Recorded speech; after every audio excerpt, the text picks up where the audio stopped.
to Scott, who is head of the Arlington Black Heritage Museum of Arlington. Scott, thank you. I want to make it short because I want to hear him speak. You know, I love when we do things together. And this particular subject is very, very dear to me because I'm from the Halls Hill area in Arlington. And a lot of us worked at People's Drugstore. I worked there during high school years. When this happened, I shouldn't say it, I was very, very young.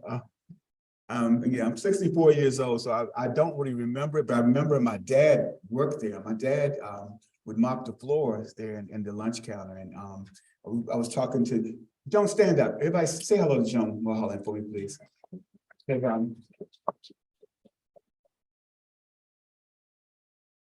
She's one of the heroes that we're going to talk about tonight. And I use her as an example a lot. This is my hero when it comes to white privilege. This is what you do with it. You know, she stuck her neck out there and had a lot of people angry at her, but she stood in there. And it's because of people like her, white anti-racist people. I'm a real speaker. I don't cut things. It's one of the reasons why I can stand in here today. And on this campus, which used to be an all-Black neighborhood. This was Pelham Town at one time. So this history is very, very, very important. Like I said, my dad worked there, and when they were coming, when they heard these kids from Howard were coming, they told my dad to take off all the stools at the lunch counter so people couldn't sit down. Of course, my dad said, no, I couldn't do that.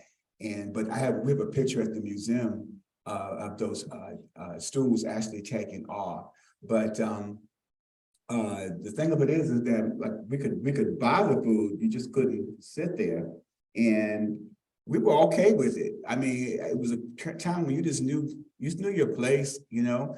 But it took people like Joan and these other crazies he's going to talk about that said, wait a minute, this is not right, you know. And there were a lot of people who wanted to take part in it, but it was a big deal. I don't know if I want anybody spitting on me or throwing stuff at me, or, you know what I'm saying? And Joan, I know you guys went through that. And my dad, they actually asked my dad, would he be a part of it? My dad had 5 mouths to feed. He worked part-time at People's Drug, and he was also with the post office. He couldn't afford to lose this good government job. So like I said, once again, I commend these people and commend you. Now I want to talk a bit about this prolific speaker who looks very handsome. When I met him, he was in some jeans, but you're looking great. This is Mr. Greg Embree. I keep want to call you Ella because of the author. But anyway, he has published this wonderful article in the Virginia Magazine of History and Biography. It is wonderful. It has pictures in it. It's a lot of research. And he told me to make sure that I tell you that his wife, Suzanne, also took part in this also. I'm not married, but I know you're supposed to always give your wife. I heard about that. So he's a retired government worker. Let me put my glasses on. I can say I'm a person of a certain age now. He lives in Cherrydale, and a lot of this happened in Cherrydale. This article was written last year in June, and say it's on sale outside for $15. I know it's just, somebody said it was steep. Is he gone? He told me it was steep, but it goes to help the museum. And it says there's one more thing, I'm gonna shut up, you know, because people will say, well, you have an Arlington Historical Museum, and why do you need this? I'd rather see a bunch of museums and a bunch of skyscrapers and apartments. Arlington needs more museums, more theater, more of these things that make a real community. And some of you I've seen, but I hope you all come in and visit us too. We're at 3045B Columbia Pike. And without further ado, the speaker of the hour, Mr. Greg Embree. We're happy to be here.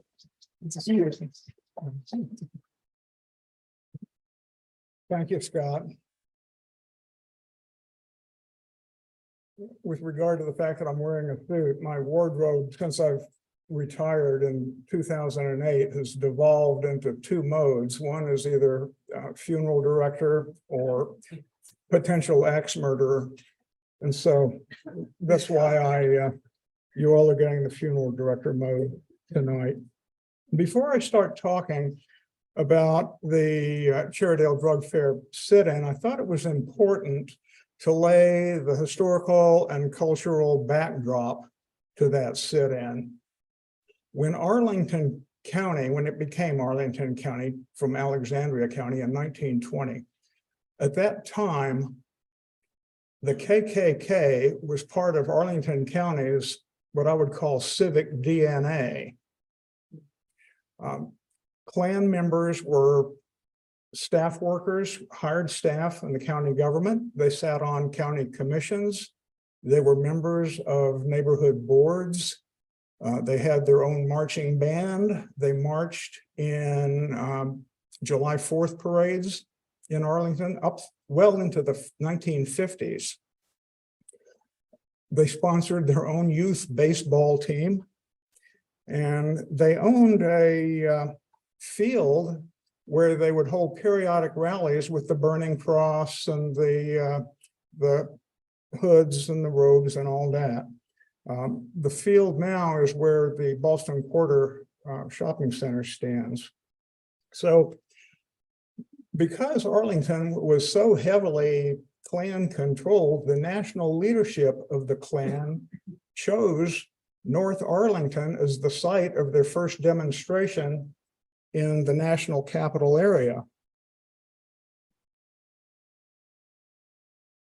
In March 1922, 46 automobiles filled with 250 Klansmen gathered at Chain Bridge, and they paraded through Cherrydale, through Ballston, through Clarendon, down toward Roslyn.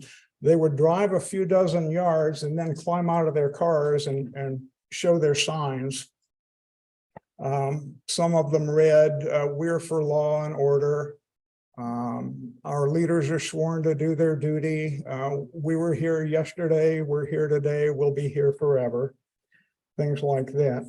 Keep in mind that this was 3 years before the notorious parade down Pennsylvania Avenue of the Klan, and I'm trying to advance. There we go. This was in August 1925. Some 35,000 Klan members converged on Washington and marched down America's main street. Now, perhaps the ultimate absurdity of racism in Arlington was the World War I memorial plaque erected in 1930. These are some photos I took of it in 2015. And I don't know if you can see it on there. Let's see, I think I've got one more there. You can see the names of the 2 Black Arlingtonians who were killed in action were separated from the list of the white Arlingtonians who were killed in action. And just in case you don't know why, they put the parens colored after each name. Now, I went back and rephotographed the memorial just a few months ago. They've cleaned it up, but it's now practically illegible, which is probably just as well. Now, now, to be sure, during the New Deal and World War II, as the US government was expanding, the political culture of Arlington was evolving. We were getting people with college educations from other parts of the country than just the South.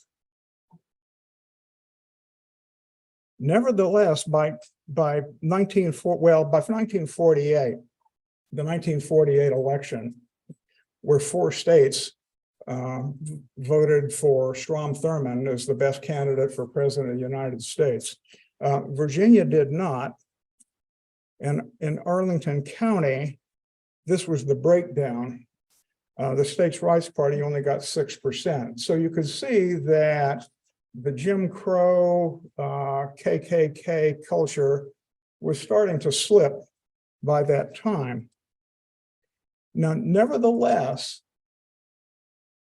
the Jim Crow laws and habits and customs remained in place up to the eve of the Cherrydale Drug Fair sit-in.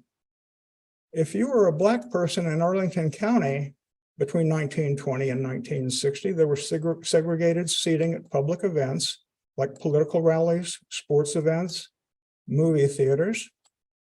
There were segregated neighborhoods. Everyone knows about the Berlin Wall that separated Halls Hill from Woodlawn Village when Woodlawn Village was built in the early 1930s. Mostly segregated schools still. I know everyone knows that on February 2nd, 1959, Stratford Junior High became the first public school in Virginia to admit Black students. But the rest of the county kind of lagged, and those that did admit Black students usually excluded them from extracurricular activities. They couldn't play on the football team, they couldn't attend the prom, they couldn't join the drama club, that sort of thing. It was not until 1971 that Arlington County adopted a pupil placement system that was sufficiently non-race based to pass muster with the federal courts. Continued being Black in Arlington, no access to bowling alleys, no access to county parks and recreational facilities. Parks and recreational facilities were not desegregated in Arlington until 1962. If you were a young Black person before then and wanted to play basketball on a county basketball court, you were out of luck. It was against the law. Taxis, libraries deserves some elaboration. Between 1940 and 1949, Arlington had a branch library devoted to Black people. It was called the Holmes Branch Library. Now, it was small. It had a Black library manager who was paid half the salary of what the white branch library managers were paid. Its collection comprised cast-off books from the other elements of the Arlington library system.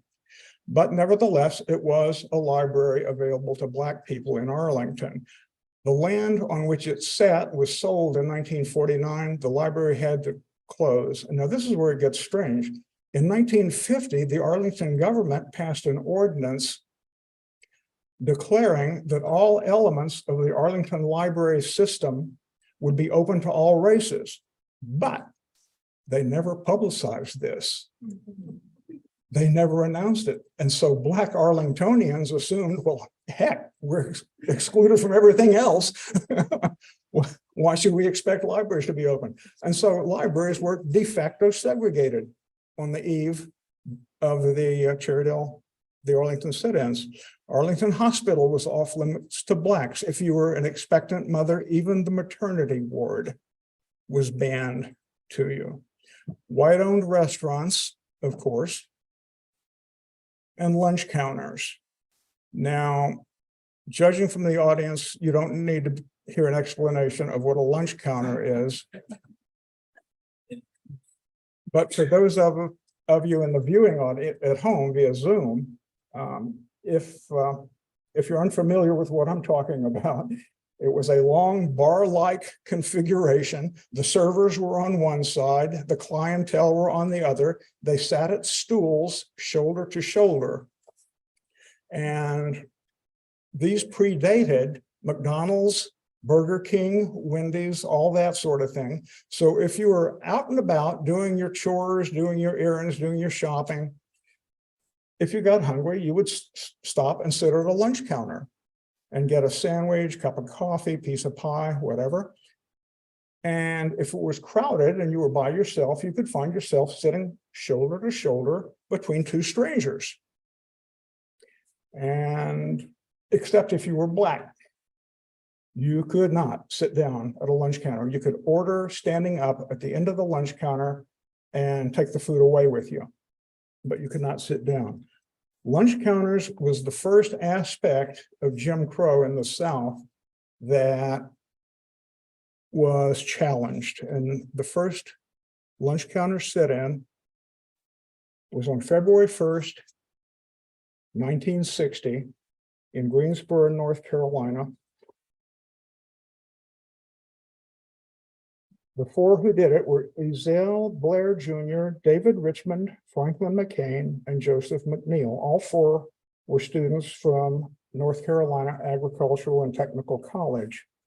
Now, they got publicity for this, and this is significant because there had been sit-ins in America as early as 1939, but the white press never whispered a word about them, and so they died on the vine, essentially. I mean, there was no ferment generated or anything. They came and went. This was different. They got publicized, and it triggered a sit-in movement across the South.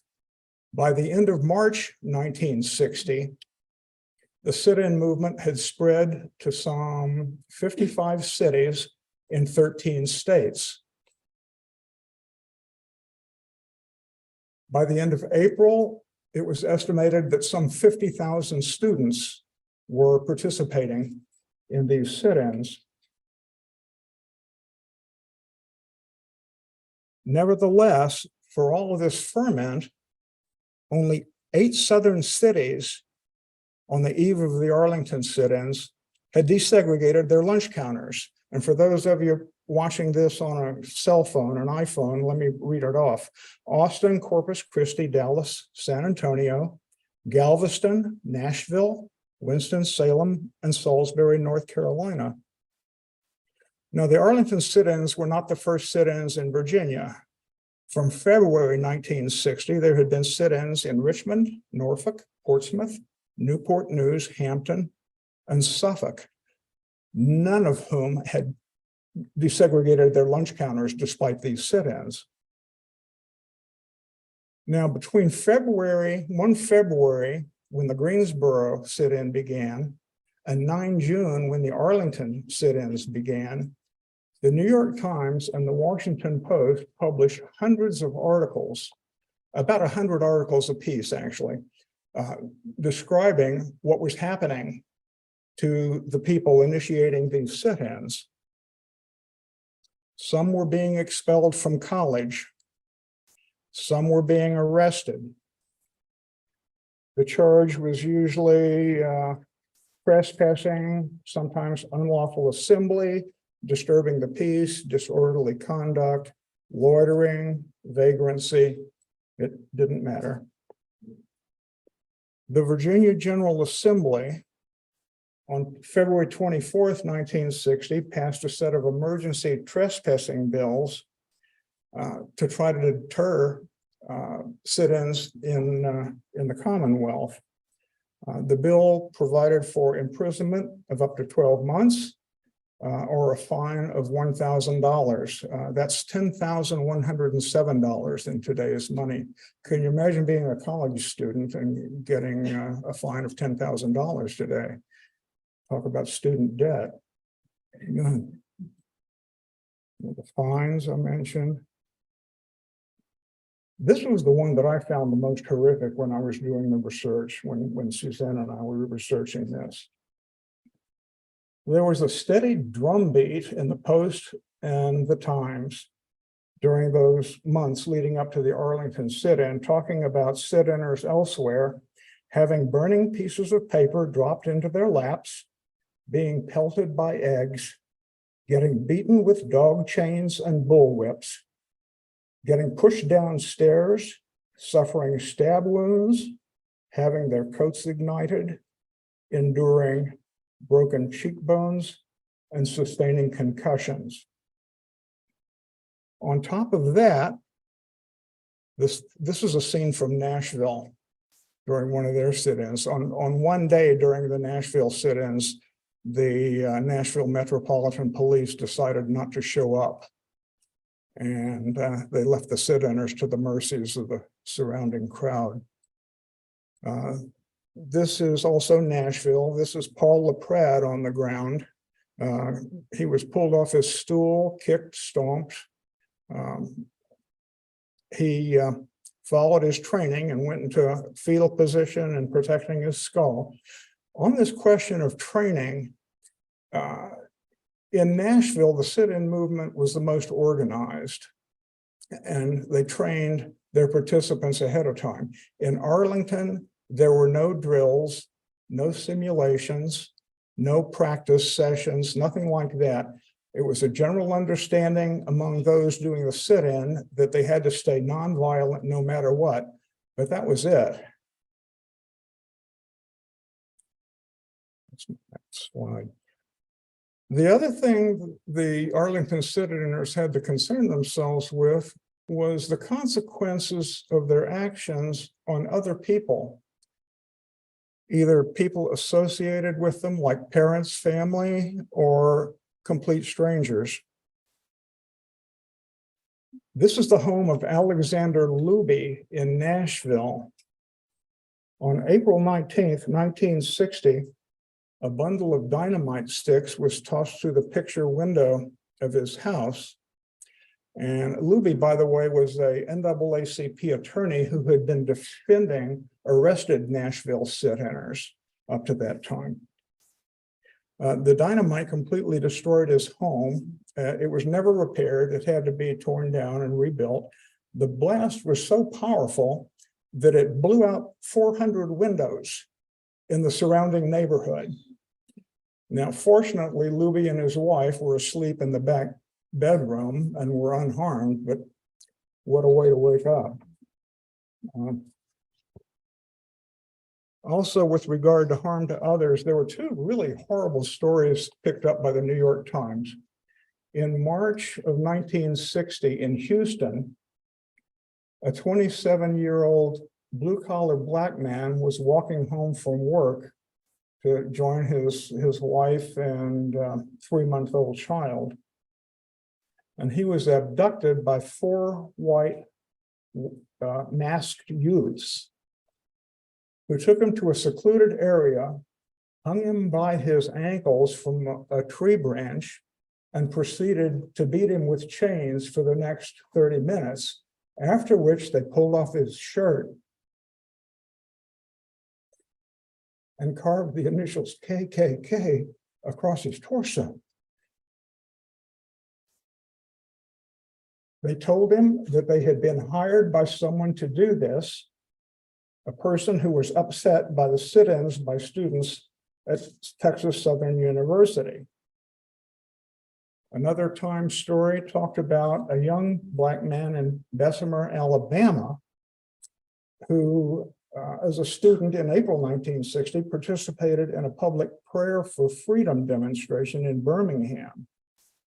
The day after that, 7 carloads of masked men pulled up in front of his house, got out. They were armed with iron pipes, baseball bats, blackjacks. They broke into the boy's home. The boy's mother tried to shield her son from these guys, and she got her leg broken, her scalp smashed open, and her hands crushed. So on the eve of the Arlington sit-ins, this was in the mind of those contemplating the sit-ins. They had been reading these for the past 2 months. The late Congressman John Lewis, in his memoir, Walking with the Wind, wrote, I don't care how many times you do something like this, how many times you sit in or march or in any way put yourself in the path of those who might do you harm. You can never know what's going to happen, and you can never become complacent. Never do you have the feeling, ho hum, here we go again. It's different every time. It's dangerous every time. It's more real and more vividly gripping than any experience I can imagine. So at 1:15 p.m. on June 9th, 1960, the first sit-in in Northern Virginia began at 4709 Langston Boulevard. The building's still there. It was a People's Drug Store then. Today it's a CVS. Now, the hardest part of this research project for my wife and me was compiling a complete list of names of those who initiated this sit-in. but we did. There were 7 black and 6 white.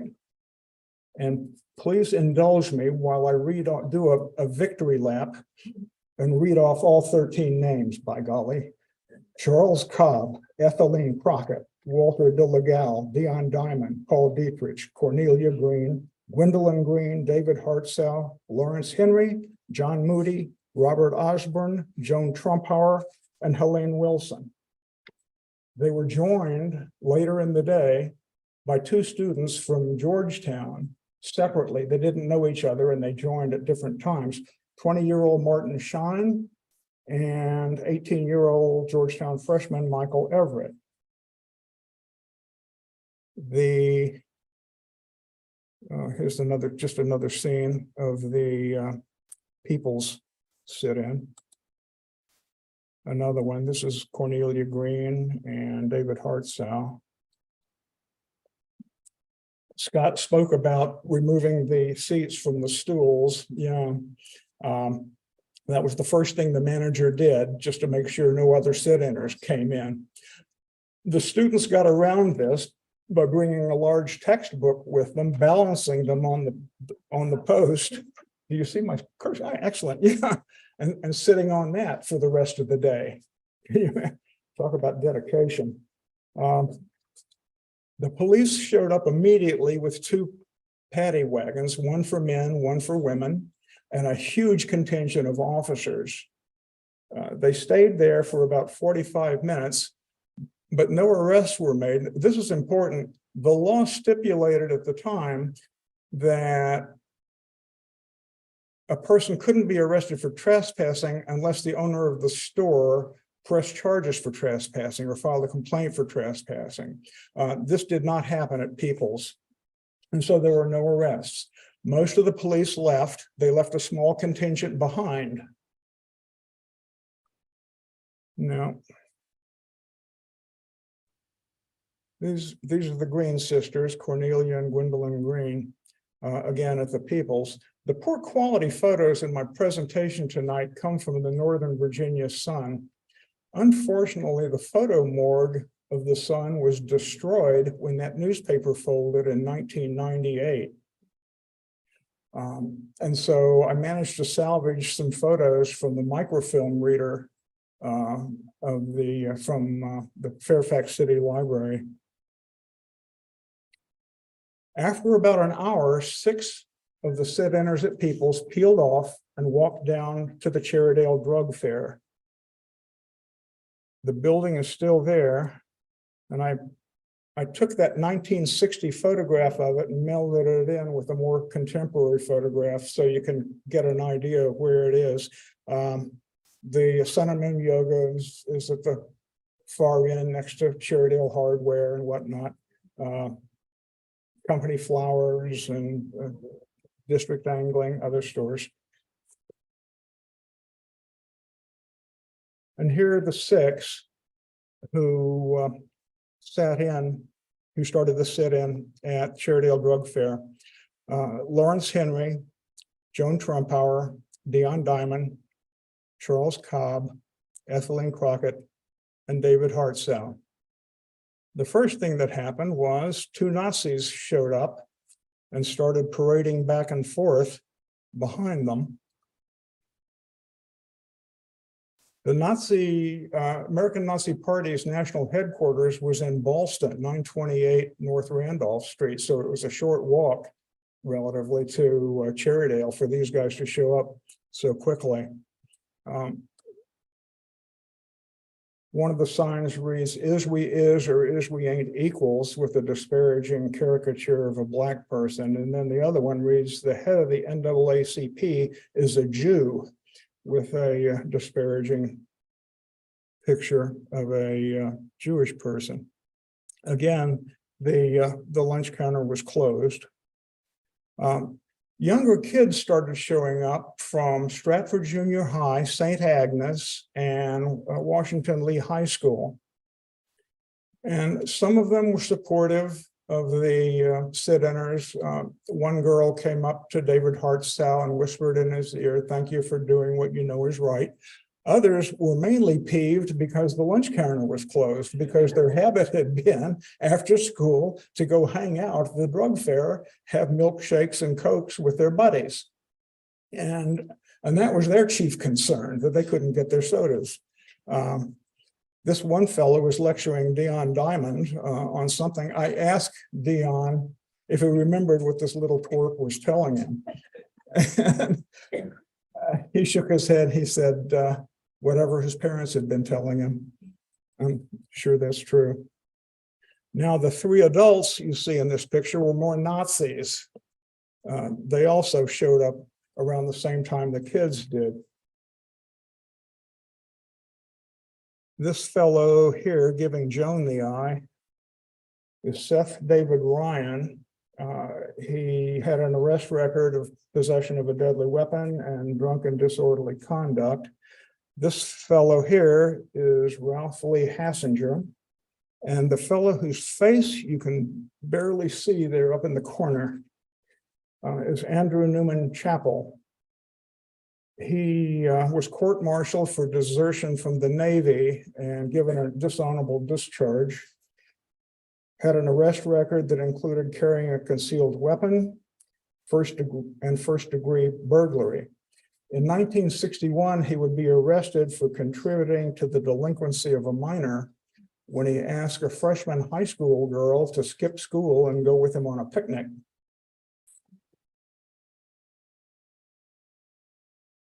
Another scene from the Cherrydale drug fair, Lawrence Henry and David Hartsow. This fellow's name is Daniel Burris. We saw him in one of the earlier pictures. He had a dishonorable discharge from the Army for several half-hearted suicide attempts, and apparently was just an all-round military misfit. The fellow behind him, Charles Malcolm Beveridge, another Nazi. In November '61, he would plead guilty to the statutory rape of a 14-year-old Arlington girl.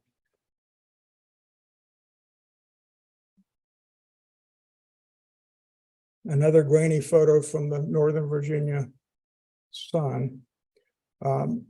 This is David Hartsow being asked to swear on his Bible by this Nazi, 63-year-old Floyd H. Fleming.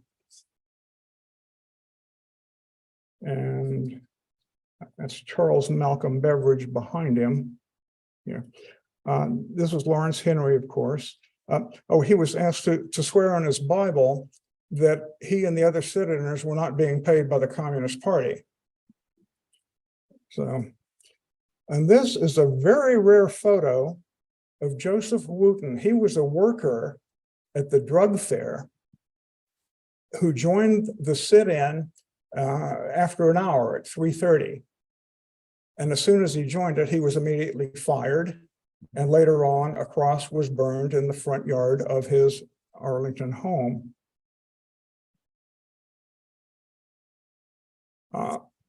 Fleming was the sign painter for the Nazis. So he did this masterpiece here on their headquarters building in Ballston. White man fight, smash the Black Revolution now. Nothing subtle about them.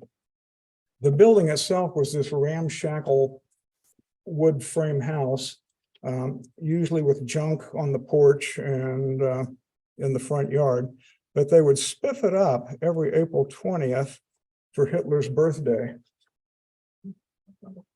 Okay. Now, today, 928 North Randolph Street is this high-rise apartment building, so don't go looking for evidence of its Nazi past. Okay.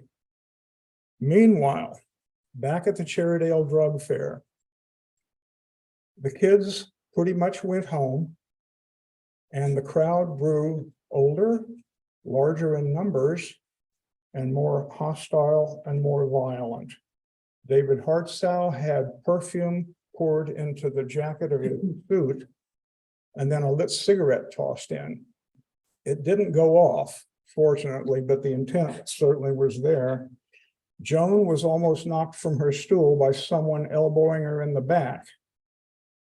Ethelene Crockett had a a large belt buckle lashed across her back. Dion Diamond had lighted cigarettes stuffed into his trouser pockets. The sit-inners endured punches to their kidneys, elbows, punches to their ribs. The MO of the crowd surrounding them would be to form a shield to block the view of the policemen who were on hand. And then someone would sneak in and give a punch to one of the sit-inners. Now at 8 p.m., oh, no, I'm fine. At 8 p.m., a man from Halls Hill named James Eugene Brown Sr. came down to the Cherrydale drug fair and made his way through the crowd. Brown was 40 years old at the time. He was a lay minister at Mount Salvation Baptist Church in Halls Hill. He worked, his day job was an electrician and also vocational education teacher. He came down and by himself made his way through this crowd, approaching the lunch counter. And when he reached the sit-inners, he asked them, "Are you kids crazy? Don't you realize the people down here don't care anything about you? They would just as soon kill you as look at you. Well, you're here now. We'll come back and get you at 10. Then he turned around and to the crowd surrounding the sit-inners said, "There are 100 Negroes with guns up on the hill. And if any harm comes to any of these kids, we're coming down here and we'll tear this place apart." And then he made his way through the crowd, got in his car and drove back to Halls Hill. Yeah. At 9 p.m., the sit-inners at the Peoples came down and joined them. And at that point, the police cleared the store of everybody except the sit-inners. But until then, the sit-inners were sort of protected mainly by the photographers who were on hand. Whenever some thug would raise a brick or a large rock or a big bottle or something like that and get ready to throw it, all the photographers who were standing behind the lunch counter would raise their cameras to their face and focus on the guy, and he would back down. So they provided some protection.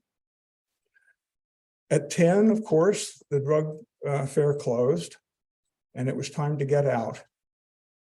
And James Brown and his automobiles were waiting for the sit-inners in the drug fair parking lot. They made it out behind a flying wedge of police officers, and the sit-inners were directly behind them, and they were surrounded by the journalists and the photographers. And as soon as they burst through the door, this crowd exploded in anti-Black invective. Some of the sit-inners recalled lit cigarettes being thrown, others didn't recall that. They all agreed that there was a shower of sputum and spittle, but they made it to the cars and they drove off. Now, this next incident that immediately followed their departure, the best I was able to piece together, this is what happened. James Brown's cars headed down Lee Highway back toward Howard University. A carload of 6 16-year-old white guys went chasing after them. What they were going to do if they caught them, I have no idea. Sort of like a dog chasing a car. But anyway, they went chasing after them. But then a car with 2 Black men in their 30s went chasing after the 6 white kids in their car. And so the 6 white kids realized instead of being the chaser, they were now the chasee. And the 2 cars took this circuitous route throughout North Arlington with the occupants of each car leaning out the window and trading disrespectful remarks with each other. And finally, at the 5200 block of 26th Street North, very quiet residential neighborhood, one of the black guys fired a .32 caliber pistol through the back window of the white kid's car. It didn't kill anybody. It winged one guy very slightly, and another kid got some cuts on his wrist from broken glass. They were treated at Arlington Hospital, and no arrests were ever made. But it was part of that day. The next day, having had so much fun on June 9th, the sit-ins resumed. Now, it started at 12:05 at the People's and at the Cherrydale Drug Fair. And they also included the drug fair at 5401 Lee Highway near Harrison Street. I think today that's a mattress warehouse or something like that, you know. Unlike on the first day, the students shifted throughout the day from one venue to the next. And at one point, Dion Diamond found himself alone at the Cherrydale Drug Fair. These people around him were not curiosity seekers or well-wishers. Later in the afternoon, I should list the names of those who began the day at Cherrydale Drug Fair: Dion Diamond, Cornelia Green, David Hartsow, and Helene Wilson. By this time, the police had imposed a 2-foot rule. They told the tormentors of the sit-ins to maintain a 2-foot distance between them and the sit-inners. And they seem to have been enforcing it. Early in the afternoon, George Lincoln Rockwell, the head of the American Nazi, this is just another scene on that second day. George Lincoln Rockwell later that afternoon showed up with 5 of his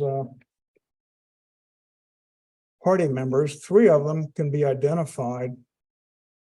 Daniel Burris, of course. Burris would later quit the party, go to New York, and become head of New York Ku Klux Klan.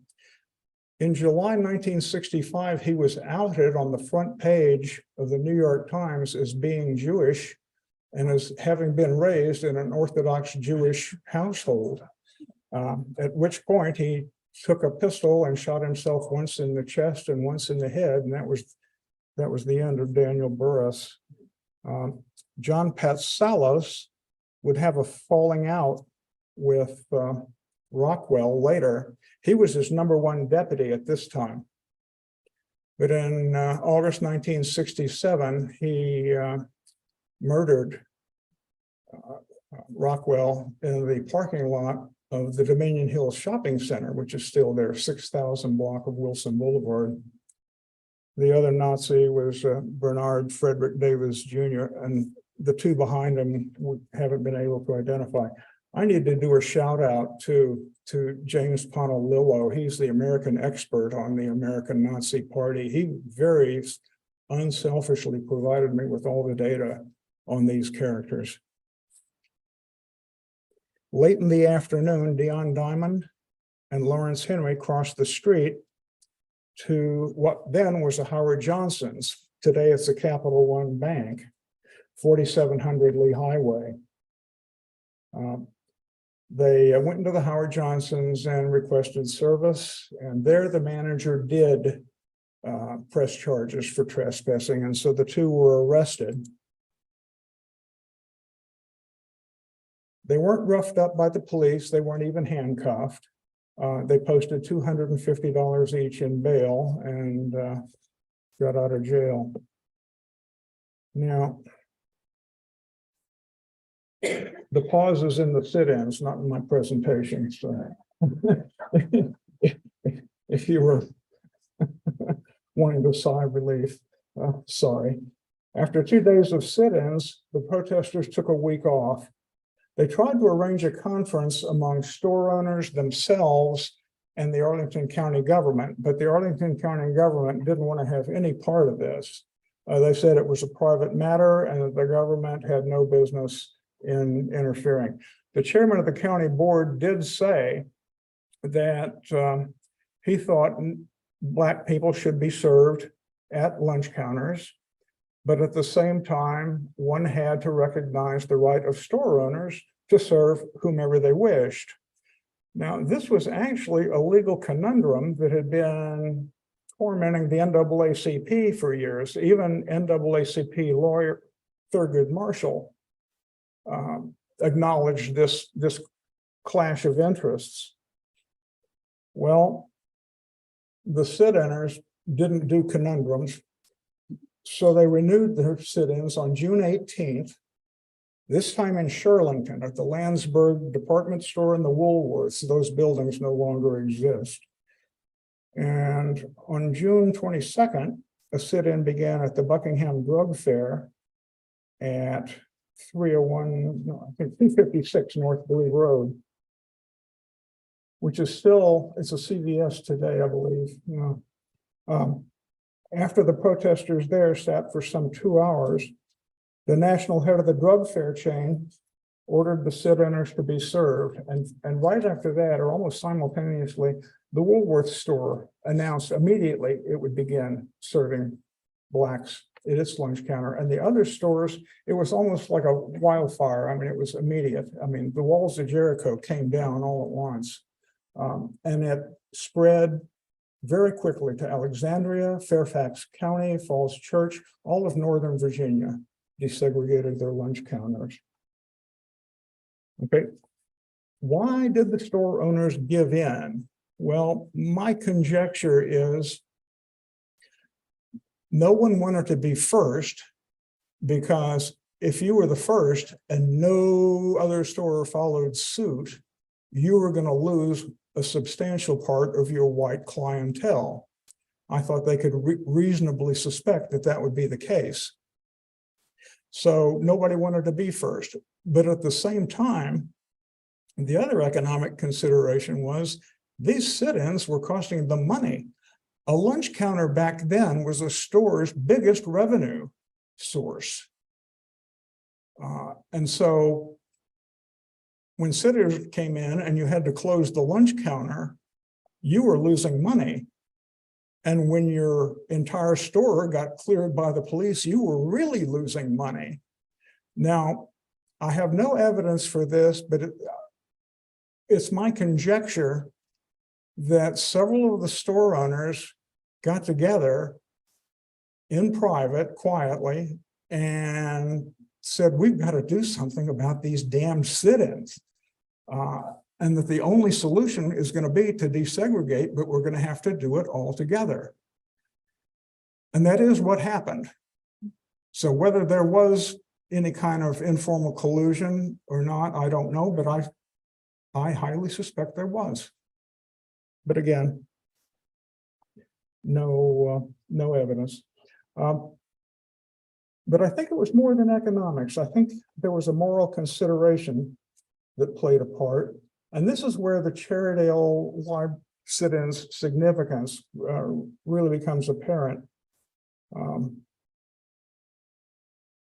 The most dramatic photos of the sit-in were done at Cherrydale, the Cherrydale Drug Fair sit-in. Every Arlington citizen,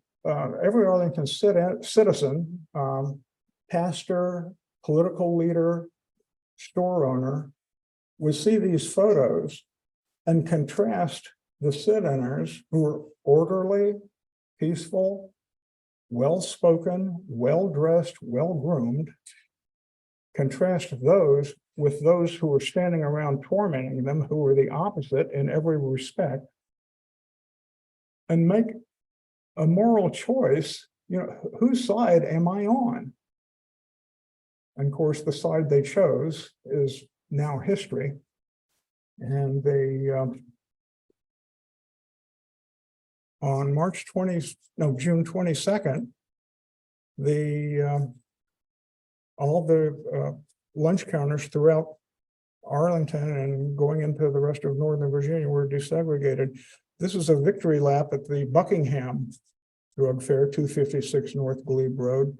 This is Lawrence Henry, Helene Wilson, Dion Diamond, Paul Dietrich, and Cornelia Green.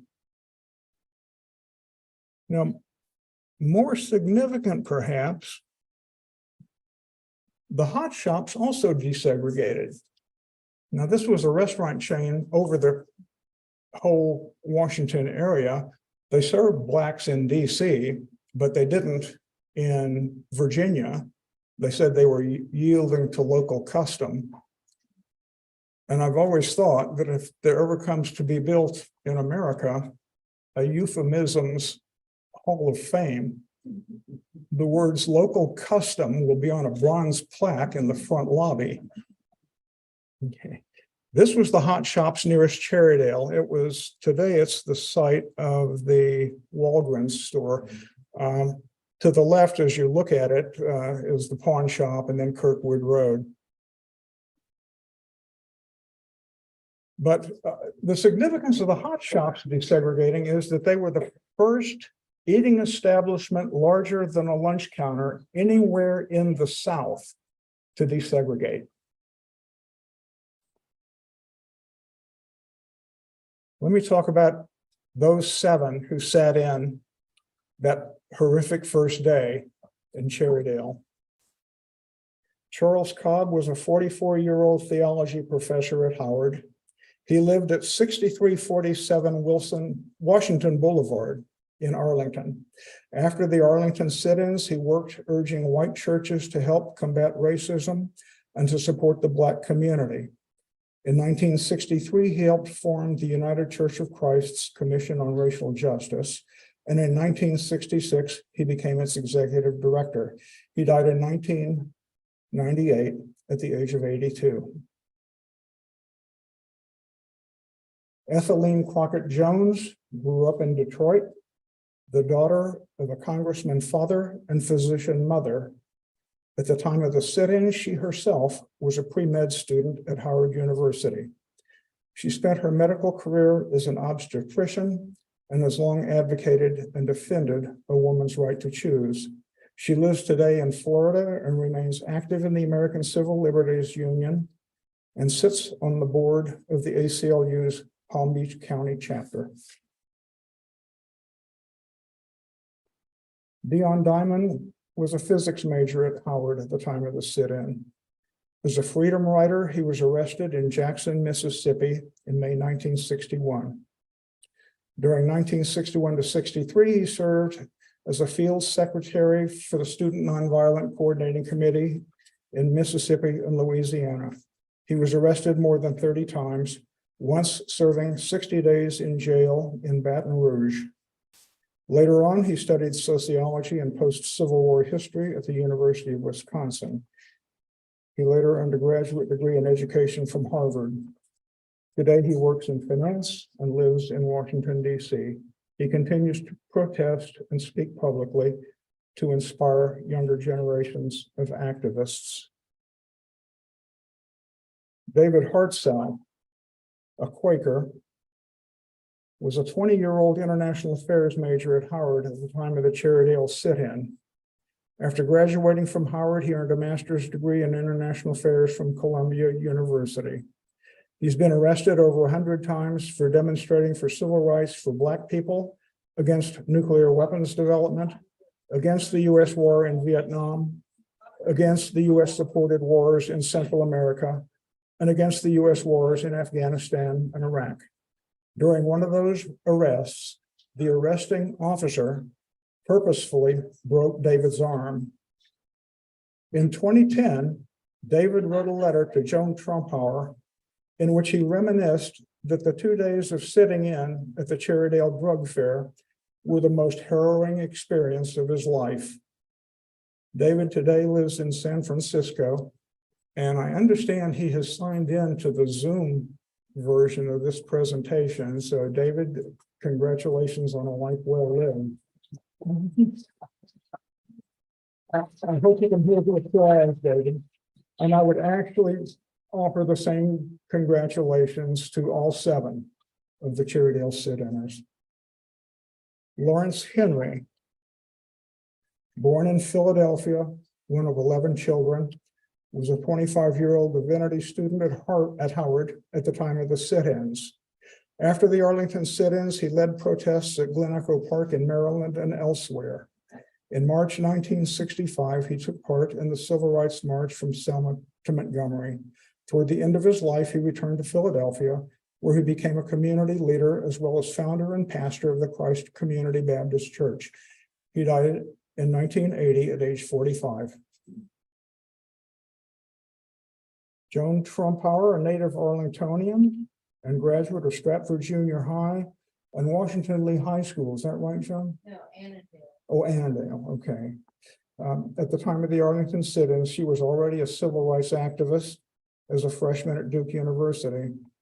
She transferred to the historically Black Tougaloo College in Mississippi later.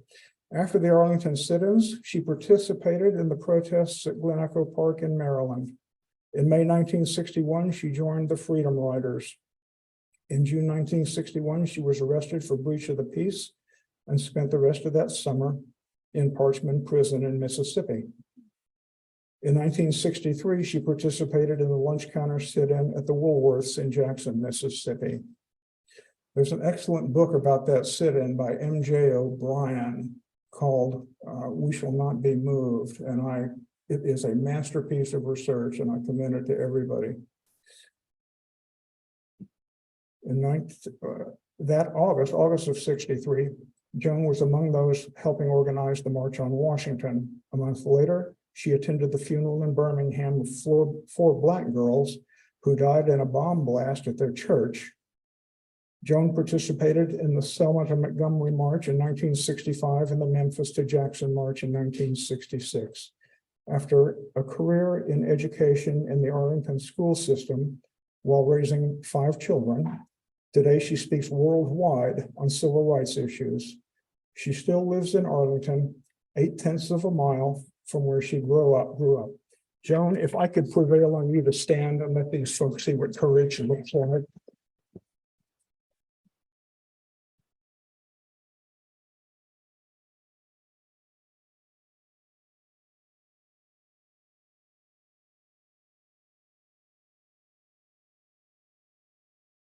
Oh, I raised this because my friend, who I knew was Sitin Carmichael, I'm the one who recruited them to go on the Freedom Ride. And no matter what you heard about me in White House, we were friends to the end.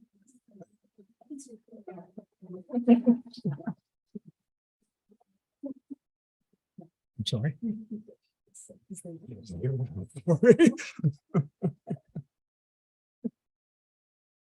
Okay, the 7th sit-inner, Joseph Wooten. This is a fellow, he was 28 years old at the time. He was a worker at the Cherrydale drug fair. As I mentioned, he sat down with them. It's a very poor quality photo that I scoured every resource available, and this was the best I could find. He has almost escaped from history. I went to Central Library, and the reference librarian there worked miracles on one of her databases and tracked down a Joseph Wooten of the same age in Memphis, who died on February 3rd, 2009, just shy of his 77th birthday. I don't know if this was the same Joseph Wooten, but that was the best I've been able to find. My wife found on the internet 2 Wooten females who could have been his daughters. And we found their addresses, mailed them self-addressed stamped envelopes, told them what we were looking for and whatnot, never heard anything back. Short of my getting on a plane and flying to Memphis and knocking on doors, that was the best I was able to do. Now, here are some fun photos that I took when we were preparing for the 125th anniversary of Cherrydale. This is Dion and Joan in front of the door that they walked in on June 9th, 1960. This is Lenny Crockett Jones, Ethelene Crockett Jones, and David Hartsow in front of the same door. I have to be completely honest. They were not in Washington at the same time, but I knew the composition that I wanted. So I posed Lenny on the left, David on the right, and merged them in Photoshop 3 months after the fact. So Don't believe every photo you see, except mine. I will tell you when I doctor them. Okay. As for the Nazis and those who were tormenting the sit-inners, that strain in America's political culture, as you all know, has become more lively in recent years. This is Charlottesville, August 2017. Another Charlottesville shot. And then, of course, January 6th, 2021. But this element was nowhere to be found on June 9th, 2018, when the citizens of Cherrydale gathered in the parking lot of the Cherrydale Drug Fair building to witness the unveiling of a bronze plaque commemorating the Cherrydale Drug Fair sit-in. We sang 4 verses of "We Shall Overcome." All ages were there. I ran my mouth for a few minutes and then unveiled the plaque. And my dear friends, Dakota and Scott Springston, installed the plaque on July 28th, 2018, on the front facade of the Cherrydale Drug Fair building. This gives you an idea where it is. That the 3815 address used to be the address of the drug fair, but now it's the address of the Hair Vogue. But the plaque is on the front facade there. And for those of you at home watching this on your iPhone who can't read this, let me just read off the plaque. Cherrydale Drug Fair sit-in. At 2:30 p.m. on June 9th, 1960, the first day of lunch counter protests in Northern Virginia, 6 individuals from Howard and Duke universities helped challenge racial discrimination at commercial eating establishments in the state by beginning a lunch counter sit-in at the Cherrydale Drug Fair once located here, 3815 Lee Highway. They were Charles Cobb, Ethelene Crockett, Dion Diamond, David Hartzell, Lawrence Henry, Joan Trumpauer. The 6 were joined at 3:30 p.m. by a worker at the drug fair, Joseph Wooten. The 7 maintained their vigil until the store closed at 10 p.m., facing down a counter demonstration and taunts by members of the American Nazi Party. The sit-inners were encouraged by some onlookers, but endured verbal and physical abuse from others. The action of these 7 helped bring about the desegregation of lunch counters throughout Arlington and contributed ultimately to the passage by Congress of the Civil Rights Act of 1964, presented by the Cherrydale Citizens Association, June 9th, 2018. This plaque, it cost about $2,000. It was funded by a GoFundMe effort paid for by Cherrydale citizens.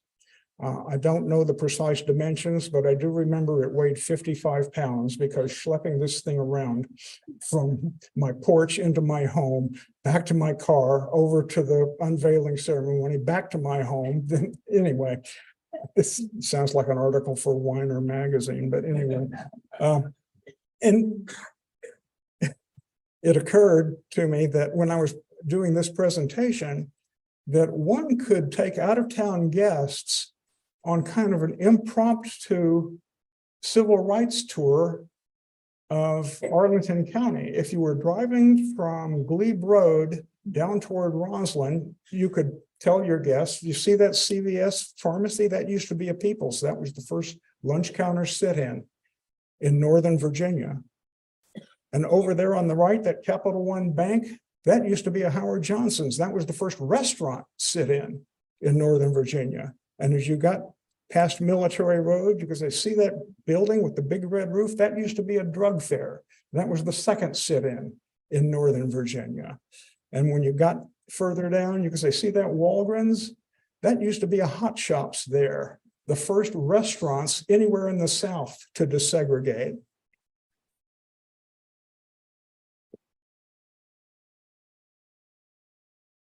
On June 23rd, 1960, 2 weeks after the Cherrydale Drug Fair sit-in, then Senator John Kennedy met in New York with Reverend Martin Luther King Jr. And during their conversation, Senator Kennedy told Dr. King that it was the lunch counter sit-in movement that had sensitized him to the urgency of civil rights legislation. When Kennedy became president in June 1963, he submitted a bill to Congress that ultimately became the Civil Rights Act of 1964, one of the most far-reaching seismic pieces of legislation in American history. A complete change in the public policy of this nation. The public accommodation portion of that law remains the single most important and dramatic victory of the civil rights movement. And it has endured to the present day. It was accepted as the law of the land throughout the country, even in the South. There were a few holdout places for a while, but generally it was accepted as the law of the land, and public accommodation of Black people is now accepted. This is not to say that racism in America is not endemic. Blacks still suffer from disparities in economic opportunity, public education, access to voting, law enforcement, housing, criminal justice, other things.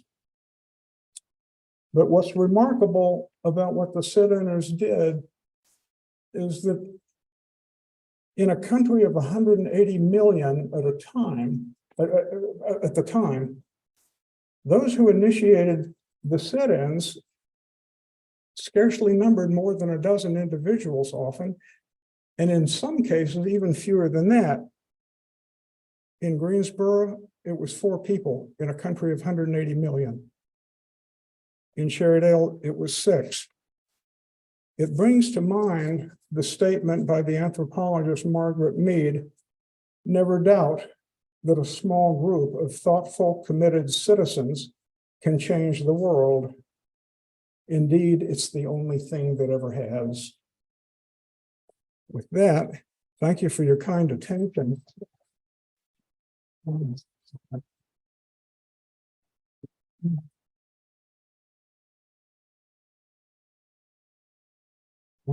Thank you. I'll try to take your questions or comments or Thank you so corrections. much. Let me, when you have a question from the floor, if you can repeat it so that they can hear it on Zoom. And then anybody that on Zoom can type in a question in chat. And then when you get a break, I'll give you those questions. Okay, Thank you so much. sure. My comment, I had long understood that the reason the lunch counters desegregated was that the prosecuting attorney would, after conferencing with the store managers and things, said he would not enforce the state law. It said not only the people being served, but the enablers. The store manager, and if it was the church, the minister, if they, the person who allowed them to do it, could be arrested with them, and that the store managers in these chains were from liberal New York Jewish families that came down for Roosevelt's good government jobs, and they had no personal problem with serving everybody, but they weren't ready to go to jail. Oh, okay. All right, let me make sure I can capture that for the Zoom audience. Joan pointed out that her understanding of why the store managers yielded was because the trespassing law. There was a public service law. Public service law required that anybody serving a trespasser would be liable for arrest. But the Virginia prosecuting attorney told the store owners that he would not enforce that part of the law. Is that correct, Joan? That's pretty much correct. Okay. All right. And so then they had no problem serving us. And then once Arlington desegregated, then the surrounding area said, we won't enforce the law either. Okay. Yeah, she said that once the Arlington stores desegregated, the surrounding areas in Northern Virginia said, well, we won't enforce the law either. And so that's how it all cascaded, I guess. Okay. I don't know if I'm completely right, but that's the way I understood it. Okay. Joan says she's not sure if she's completely right, but that's how she understood what happened. Yes.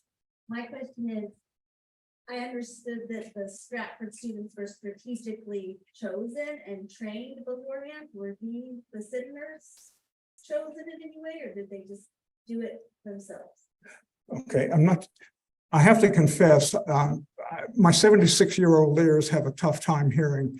The Stratford students Yes, were strategically chosen beforehand and trained, is to my understanding when I've gone and listened to that.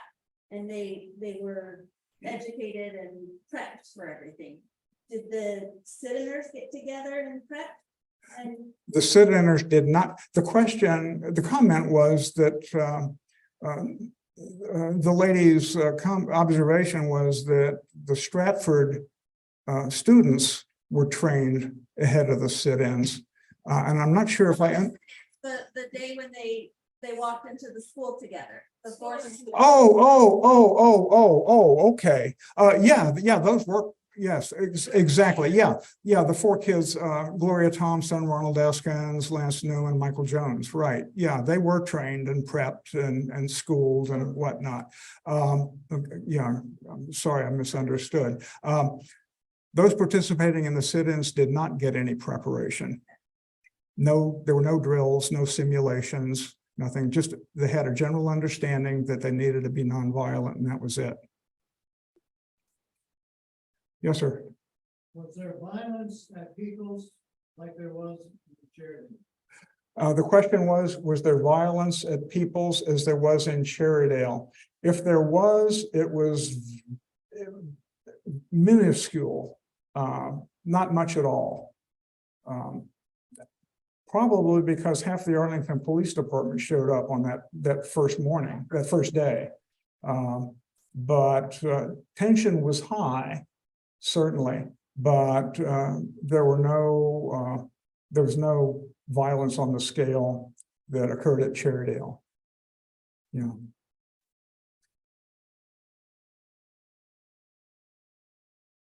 Oh, yes. Why do you think in between the end of 59 and 60, there was such an uptake in coverage by white news sources of the sit-in? I'm sorry, I didn't catch all that. Could you stand and speak real loudly, please? Or maybe I need an interpreter. Let me see if I can capture that. You're asking why was there such an increase in news coverage over the Arlington sit-ins when the earlier ones received no coverage, right? Okay. I guess just the only answer I can give would be the moral evolution of the country. So the Greenboro, that sparked a lot. And this was happening a lot all over college students, blacks, all over America. That's right. Yeah. Dr. Taylor pointed out that Greensboro is what sparked everything all over America. That's an important, brings up another important point about the sit-in movement in general. This was from the ground up. The NAACP, the Congress of Racial Equality, the Southern Christian Leadership Council had nothing to do with the sit-ins. It was chiefly black college students with their white allies doing it. And I guess one reason that it took until June for sit-ins to begin in Arlington was because Arlington had no black college. All the other sit-ins began in towns that had black colleges. Any other questions? Yes, sir. We don't have any questions on the chat line, but I think it's because you did such an excellent job of addressing all these details. It was really an excellent presentation. No, So thank you, Kathy, we have one more from the audience first before you start your questions. Hold on one second. I don't have any questions. Oh, okay. Thanks. I have a comment and a question.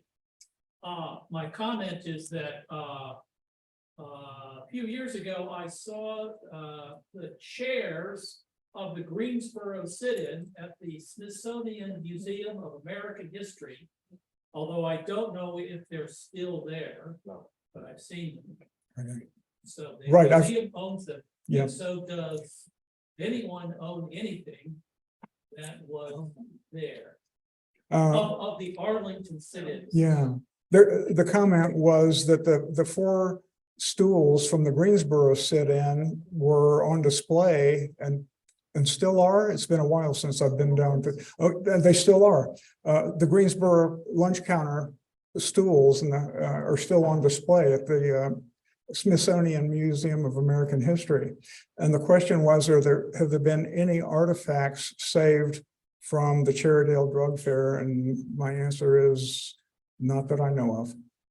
So the Arlington Historical Society has a museum and a collection, and we have a couple of things from the drug fair, but not a stool. We have some paraphernalia. We have a drug fair bag, and we have some prescriptions, but we do not have something as substantial as a chair, unfortunately. Okay. Okay, I actually have one question. Okay. And any plans to modify the plaque at the Clarendon World War I Memorial? Did you understand that? So Kathy, this is a question about the World War I Memorial, the plaque at Yes. in Clarendon. Okay, hold on one second. Do you know, can you address that? Excellent. Yeah, hi. So some of you know me, but I'm Dr. Mark Bimbo. I'm the Museum Director of Historical Society, and I'm history professor here at Marymount. I was on the County World War I Commission, and we did discuss whether or not to change the plaque. But the plaque was provided by a local chapter of the VFW, and they refused to change it. They said they had talked in the early 1970s to the family members of Mr. Morgan and and their family said they were fine with the way the plaque was. So we did discuss that in 2017, 2018, but the VFW is the one to provide the plaque, and they said no, they didn't want to change it. Yeah, I know. No, I didn't want to erase it either. One of the suggestions was to actually put the original plaque in a museum and then put one with the names in alphabetical order. But not to destroy the plaque, but to replace the names. But it was decided in the commission to keep it as is. There's another question. Somebody wanted to know if the sit-inners knew each other previously. Did the sit-inners know each other previously? Joan, you're probably better qualified to answer that than I am. Well, there was a group based out of Howard that included some people from the community, like Helene. I think they'd been picketing stores in DC that were segregated in the South. Say, peoples in DC might be picketed because of what was going on in the South. Now, a few of us didn't know each other.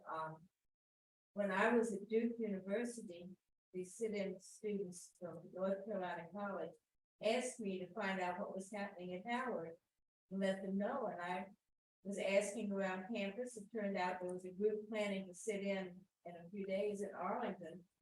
And since I was from Arlington and had been arrested in sit-ins in North Carolina, they welcomed me wholeheartedly. Okay. Joan Trumpauer, I'm not going to be able to capture more than 25% of this at best, Joan. But Joan reported We could hear the it. Howard group, the Howard students did know each other. Joan and some of her white colleagues had been involved in sit-ins earlier. And when Joan was at Duke, she was charged with liaising with the group at Howard. And so that's how she got to know them. But it wasn't as, they were cohesive in aim, but not necessarily in acquaintanceship. Is that a fair statement, Joan? Yeah, I think I was the #1 outsider because whites in the community, some of them had been working with the Howard students, Okay, but, yeah, Joan said she was the chief outsider of the group. Thank you. We have no more questions in Zoom. Thank you so much. It was really excellent. Well, two more questions from the audience, Kathy. Okay. I appreciate you providing context of the KKK from the 1920s. I was wondering if you did any research, like in the 50s, there was the Defenders Against State Sovereignty, which I know had some physical threats against some ministers here, and whether you identify the American Nazi Party people. Were you able to identify any of the other white citizens, or do any research and talking with them? The questions were was I able to do any research on the Klan activities after the 1920s, going into the 50s, and also was I able to do any research identifying the other people who were tormenting the sit-inners besides the Nazis I was able to identify. And my answer is, well, simply no, but let me qualify that. I did talk with some lifelong Arlingtonians who looked at the photos, and they said these were local Cherrydale boys, that it wasn't like, outsiders or anything.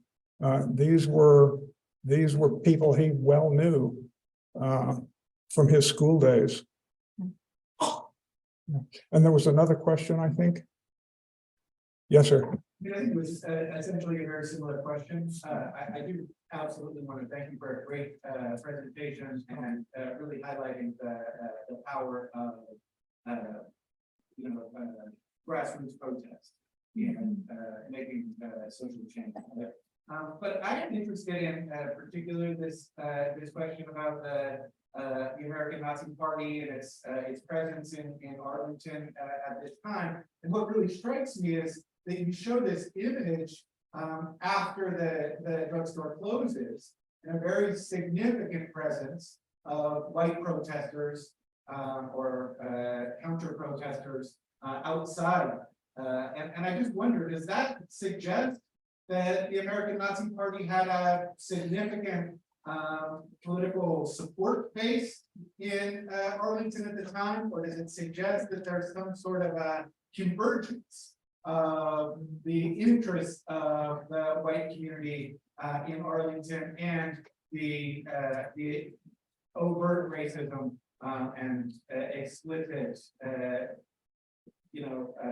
fashion of the American Nazi Party? Yeah, the question was if there was a convergence, political convergence between the Nazis and the larger white community in Arlington County.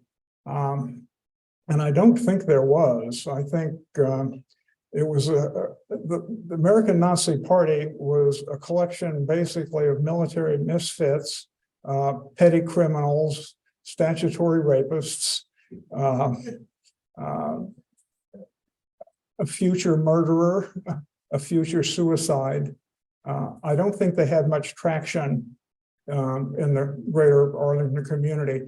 Rockwell's MO, whenever he would show up at a demonstration or to challenge sit-inners or something like that, was to have half of his group in uniform and half in civilian clothes to make it look like he had broader community support outside the party. But in actuality, I don't think he did. Joan, you have a comment? I think a lot of the people that showed up in the store or outside tonight, they were just, a lot of them were just curious about what was going on. Oh, something's happening, let's go see about it. I mean, segregation was the way of life, but I don't think they were extremely hostile. I think they were more curious. Joan Trompauer commented that the crowd around the drug fair was largely curiosity seekers and not necessarily hostile. Not necessarily supporters either, which is. Yeah, okay, just neutral on the, yeah, she said they were not necessarily supportive either. That essentially neutral, just wanting to see what was happening. All right, well, thank you so much.